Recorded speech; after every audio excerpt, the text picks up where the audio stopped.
Welcome back. You're now watching the political segment on The Weekend Show. In the last couple of weeks, we've seen several government parastatals being probed by the National Assembly based on alleged misappropriation of funds. And just 2 days ago, it was reported that the National Assembly and the House of Reps has decided to probe the alleged misappropriation of 100 billion naira in the Northeast Development Commission. With all of this going on, Nigerians are questioning the fight against corruption and how it affects Nigerians, as well as how corruption or alleged misappropriation in the NEDC could affect the fight against terrorism. And to discuss this, we have with us in the studio Solomon Adodo, who is the president of the National Youth Council of Nigeria. Welcome to the Weekend Show. Thank you for having me. Good day, Nigerians. We also have with us Okpanachi Jacob, who is a political analyst and an activist. Welcome to the Weekend Show. Thank you for having me. Good morning, Nigerians. So I'll go straight to it, Solomon. Just in the last 2 weeks, we've seen the acting MD of NEDC faint on TV while being probed. We've seen the Minister of the Niger Delta accuse members of the National Assembly of benefiting from tons of contracts. We've also seen the Minister, Chris Ngige, who had his own display recently when he appeared before the National Assembly. And while this is happening, it's now alleged that between the Ministry of Humanitarian Affairs, which is quite new, and the Northeast Development Commission, there's about 100 billion naira which is said to have been misappropriated. Not necessarily that it wasn't being spent, but some of them didn't go through board approval. What's your take on the overall situation which we've seen in the last 2 weeks? Thank you very much again.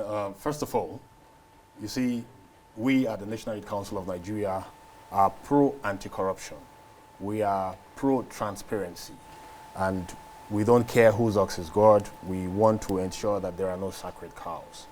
And the fact that all of these things are being exposed shows us that we have finally found that trajectory or pathway of hope for the country. That if you are indulging in corruption, you will be exposed and you will be dealt with. But as much as we fight corruption, you find out that people try to distort facts. I'll begin with the issue of the NDDC, that's the Niger Delta Development Commission. You found out that for the past 18 to 19 years of the commission, no meaningful impact has been made on the lives of the people of the Niger Delta. Now, Mr. President looked through that agency, the NDDC, and said, my people in the South, you deserve more, you deserve even better. Why is it that we sink in so much funds and nothing is done? And he directed the minister, let there be a forensic audit. They began to work on that forensic audit. They had an IMC and so on and so forth. And that's where the issue of those senators and members of the House of Reps who benefit from all those contracts, they now decided to use their privileged position to now start distorting facts. That's an issue. And I invite all Nigerians to take time, put on their lens of scrutiny, and look through the fine lines of everything to ascertain.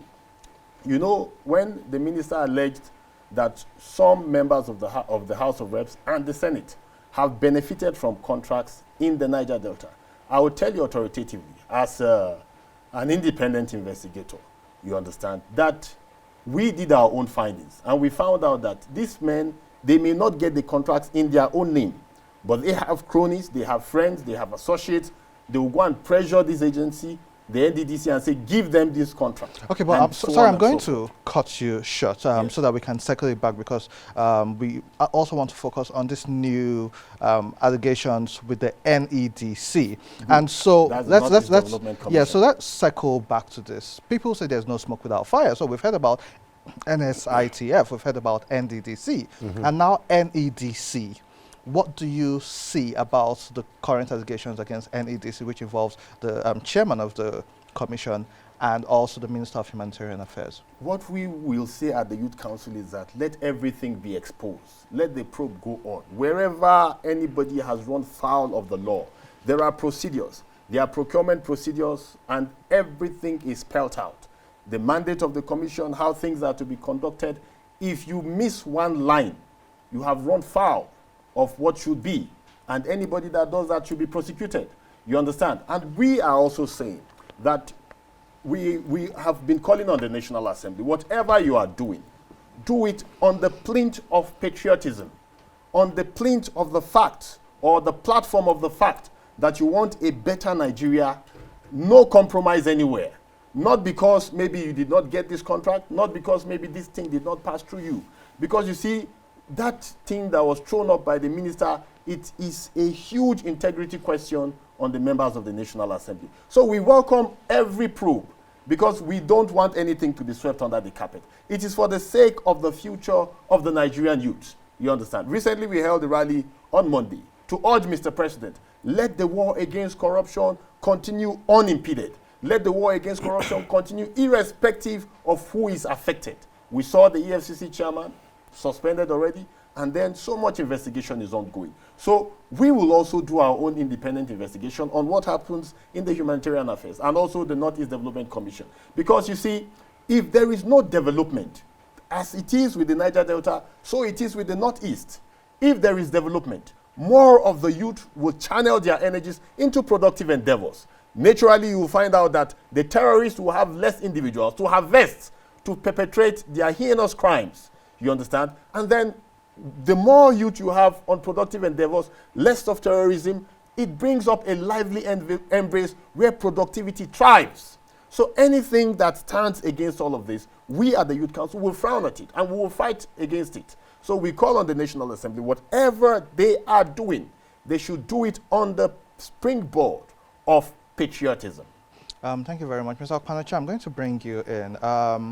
And we've heard from Mr. Adodo, and I wouldn't say it's directly pointing fingers at the National Assembly, but there are claims of misappropriation of funds. So I would actually commend the fact that the National Assembly is having this conversation and not behind closed doors. Otherwise, we wouldn't have known about that. So I'll commend the National Assembly for this. However, it's the impact of such investigations and such probes that matters. At the end of the day, what actually happens.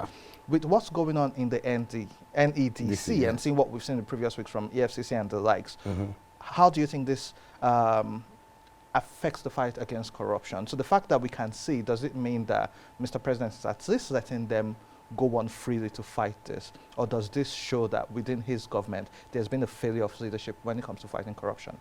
Well, to a great extent, I observe some level of ineptitude because, you see, growing up into this level where we know that NEDC started first as an initiative to raise funds for the development of Northeast, to reduce poverty in that region, to increase high level of literacy, or rather to provide education, infrastructure, and the basic amenities needed as part of reconstruction process after the insurgency, which is still on anyway.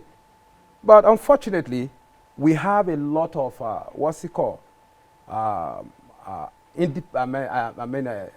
internally displaced people's camps everywhere in the country. And these people that are meant to be the beneficiary of these funds are everywhere looking for what to eat on a daily basis. Yet, we hear huge sums of money being fettered away. Like the president said, we are open to probes, but probes that does not have any end. If it is too open-ended, of course, it will not make any sense. The Nigerian citizens are very patient. And if you watch what is happening, there is no connection between the social covenant between politicians and the voters. They have pledged to protect citizens. But unfortunately, here we are, the citizens are just wallowing in abject poverty. And interventions meant for them may be on the goodwill of the president to ensure that these people are carried along in the affairs of the development of the country, are being fettered away into people's pocket. I think it is high time that we realize that, just like Benjamin Disraeli would say, youths are the trustee of posterity. But unfortunately, what posterity are we bestowing to the youth currently? I think if nothing is done, we are heading for a big crisis. It's good that you mentioned the role of the youth, and Mr. Adodo, as a leader of the Youth Council, I saw in the last 1 week group of young people, youth, went to protest with banners saying they 100% support the Minister of Niger Delta. The next day, you would see a counter protest.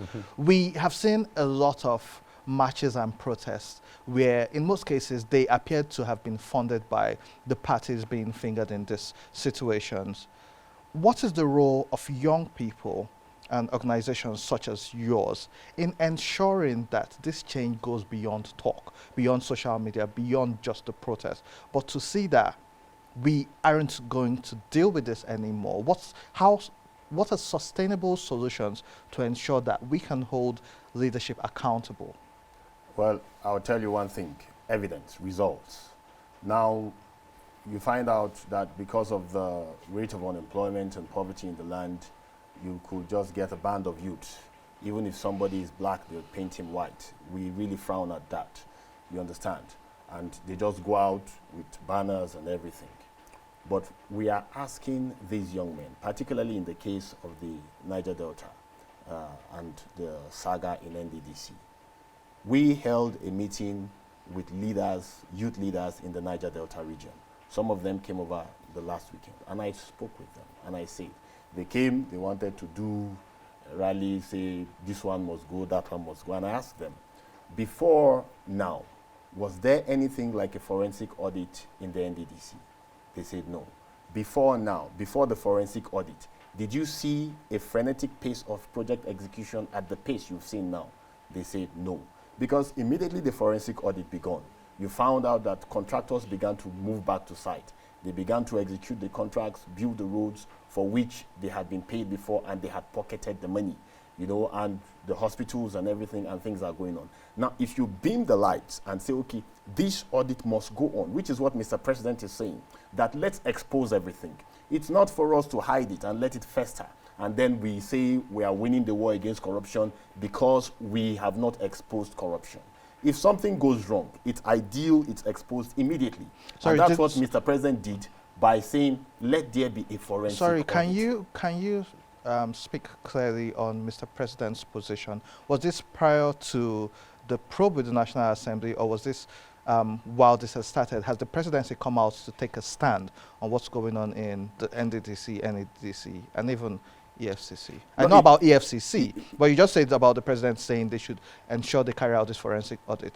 Has this been done categorically? Has he stated this categorically? You know, first of all, the president gave the directive before the forensic audit began.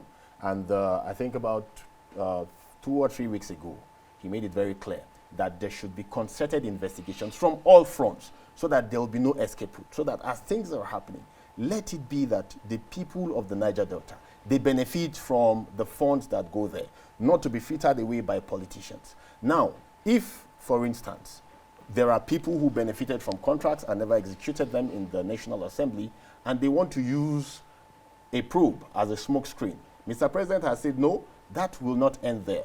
While the IMC is carrying out the forensic audit or supervising the forensic audit, the Minister of the Niger Delta is overseeing that.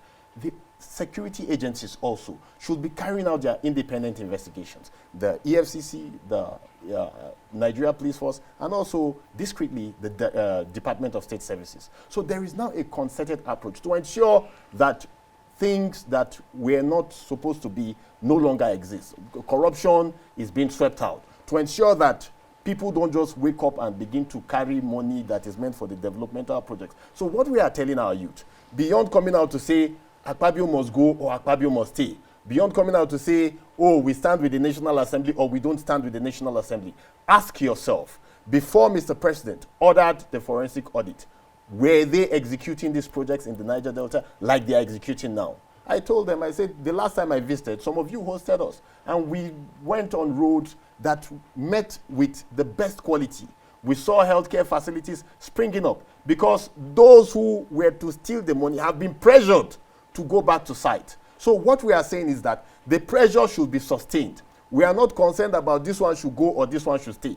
What we are concerned is that whoever is fingered to have participated in this, as Nigerian youth, we should be unbiased. Our sole and singular pursuit should be the development of our communities, the securing of our future. You understand? Because if you wake up And then what is being done to secure a future, you go and scuttle it, saying this one must go or this one must stay, without looking at the nitty-gritty, like I said aforetime. Evidence, results. What are the results of actions? Actions that were taken before or inactions? Actions that were never taken. And what are the results of actions that are being taken now? You understand? So if these actions that are taken now have spurred the contractors to go back to site, have spurred development to be triggered, roads, hospitals, and all of this, then what I would say is that Nigerian youth support that. We will only support development. We are non-partisan. We are non-allied to any politician. Our allegiance is to the Nigerian nation. Patriotism first, and also to see how development can thrive. It's unfortunate that we are in a society where our youth will be blinded by some little pecuniary benefits, when we should set our eyes on being a model nation that can move rapidly to the front lines of economic development. I'd like to bring Mr. Okpanachi back in. Some people have stated that one of the root causes of this is the duplicity and the duplication of agencies. So you have the Ministry of Humanitarian Affairs, for instance, which things like NEMA has been put under, amongst others, and they should oversee reconstruction, rehabilitation, and development of affected areas. When you have such ministry, then you have a commission where you have representation from the 6 zones, from pretty much all the states. It's almost like a settlement for people who have supported you, or like a retirement home. And so it is alleged that it indirectly encourages people to come and take what they can get. So do you agree with that notion that the duplication of most of these agencies is the problem? Why should we have a Ministry of Niger Delta Affairs, then have an NDDC commission? Why should we have Humanitarian Affairs, then we still have NEDC? Yeah. And then at what point would the Middle Belt or the Southeast so what exactly are we doing? We need to find a solution to this problem. So do you feel putting it under one agency, one arm to handle all of this with direct supervision would help? Or do you think the current structure, which we have seen, has led to a lot of misappropriation? Do you think that's a better way of working? Well, definitely. I think it is better to structure the agencies in a very simple manner. You know, when you have duplication of agencies, you are going to have clumsiness in trying to identify what who should do. And this is where we get caught up in the web of people trying to amass some kind of financial benefit to its own agency within the strata. Then the other aspect of the whole crisis that I see that is bothersome is that most of the agencies and their head, like commissions, does not even obey the the board that is supposed to be the governing order over their existence.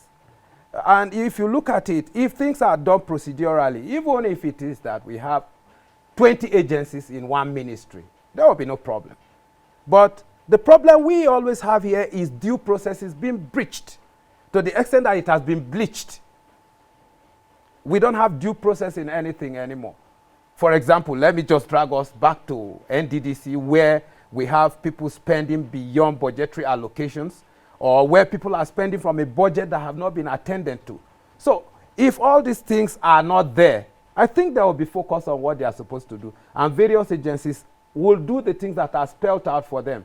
But unfortunately, we have a system that does not have the right ombudsman on jobs to be done and how it should be executed. If you look at the things happening now, if you connect them to what should be, in fact, there's a great disparity because the social order of Nigeria and stratification is being distorted. Corruption have widened the gap between the rich and the poor. There's no middle class existing now. It's either you are here or you are far, far up there, which is a serious problem. And I charge the youth president that this gap must be, to an extent, filled by engaging the youth to take responsibility on asking and demanding for accountability at every point in time. If accountability is injected into the process from the beginning, we won't wait until the lump sum have come to 100 billion before we start discussing it on as an issue. If people are following step by step on what is being spent, what is being done, within the time frame of a process, no project in life does not have a timeline. And here we have in the Niger Delta that projects that have been awarded over 10, 15 years ago was not done. Sometimes you have them fully paid for.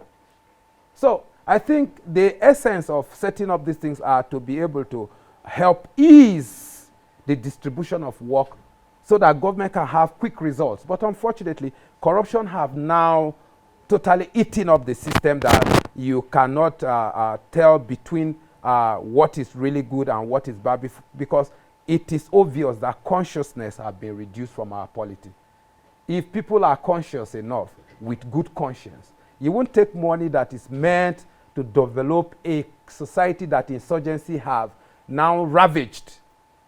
And the citizens of that community are in Abuja here in IDP camp. Maybe some of them are even taking labor work in houses that are built from monies that are stolen from what is supposed to develop them to go back home.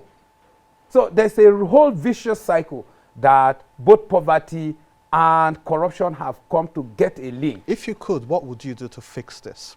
What's a quick win? And I hear your solutions, yes, which speaks a lot to accountability and responsibility. Of course. But from the government now, yes, Mr. President, yes, what should be done immediately? Immediately, if it is rectification, let everybody concerned be duly probed.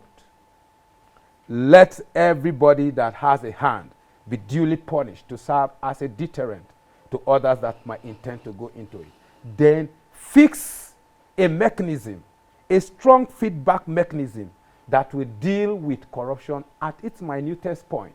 Yes, we may not be able to eliminate corruption totally, but we will have the ability to reduce it to a great extent. Of course, countries like Singapore are drawing close to almost zero corruption to an extent. And we could do a peer review mechanism that can take us to countries that have been able to fight corruption. If we are going to holistically deal with it, then my absolute last point is one of the strongest, which is a bit difficult to do, is to reduce the flavor of politics. Okay, I'm just going to put a pause on that. We'll be taking a quick commercial break. When we return, more on the final show as we close the show, but we'll take a quick break and we'll be back shortly. Is a worthy attempt at raw nutrition, but it's so much work. Too bad she doesn't know you can get the same nutrition from a small number of seeds. That's not exactly what I meant. Seeds hold the full power of a plant, flower, or fruit all in that tiny kernel. But you can't digest seeds whole. Sorry, man, they go right through you. Unless you take these seed-based supplements from Rain International. They've been proven to slow aging, reduce inflammation, and limit oxidative damage in the body. Through a cold press process and grade A manufacturing, Rain International makes seed nutrition fully digestible and absolutely no work for you at all. It's raw, all-natural, powerful nutrition.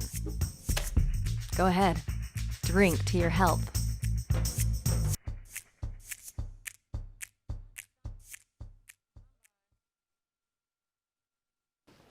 Welcome back to the political segment. And we were just hearing your solutions, Mr. Okpanachi. So I'm just going to give you 1 minute to round up what you were saying about peer review, comparing what we have with what's happening in other countries. Then I'll have Mr. Adodo give his final thoughts. So I'll let you wrap up. Like I was saying, the best thing to do is to reduce the flavor of politics. Politics gets people spending so much that they want to recoup it when they are in power. And once this is continuous, I tell you, it will remain a vicious cycle. And it's just like the Israelite journey. We are out of Egypt. Jerusalem is still very far. Thank you. That's true. Mr. Adodo, I also realize that some people have said we've had the same service chiefs for the longest time. We've had the same acting chairman of the EFCC. Yes, we do have the ICPC, but because we've not had any reforms or changes in the leadership of the crime-fighting agencies, do you think that they've become complacent and this has affected the fight against corruption? And how do you think we can solve this problem? Well, thank you very much. You see, first of all, you need to monitor processes also, and anyone that's not yielding results should be rejigged. We've seen that play out in EFCC because the result was not at par with what was expected, and the transparency quotient was also very low. But you see, corruption has its roots in very many estuaries that time will not suffice for us to bring all of them out. But what we will need to do, first of all, in order to have very strong institutions, there must be first an intellectual revolution of the mind of the Nigerian youth, because these are the people who will fill these positions tomorrow. They must be made to know that whatever institutions you build in the interest of the nation on the plinth of patriotism will stand the test of time, will secure the integrity and sovereignty of your nation, and will guarantee an assured future for your children. No matter how much you compromise the system, no matter how much you steal from the system, if you do not secure the whole, your future, the future of your children is not secured. So we at the National Youth Council of Nigeria, we have begun a sort of intellectual revolutionary movement where we are talking to the youth. It's not about picking up arms, it's not about destroying government property, it's about thinking, what can we do? How can we reposition ourselves? How can we extricate ourselves from this broil of negativity of corruption? How can we be more positive citizens that will contribute our quota to make Nigeria great? How can we harness our potentials and translate these potentials to productivity? If you find more people on the right path, naturally, those who are on the wrong path will see that it profits them nothing. Mr. Adodo, I think that's a brilliant place to leave it. Mr. Okpanachi, thank you for investing your time and sharing your thoughts on this issue with us. Thank you very much. For our viewers at home, I want to thank you for investing your time every Saturday watching the Weekend Show. We will continue to have these conversations and ensure that there's accountability and responsibility and transparency to the electorate, to the people of Nigeria. You can follow us on social media, on Twitter, Facebook, and Instagram, Weekend Show NG, and also on YouTube if you missed bits of this. We'll be back next week, and I want to say thanks to the team and to our producers for today's episode, and also our guests. Don't go away. We will be closing the show now, actually, so you can't go away, but please stay home, stay safe, and stay protected, and wear a mask because you do have to. Thank you very much, and we'll catch you next week.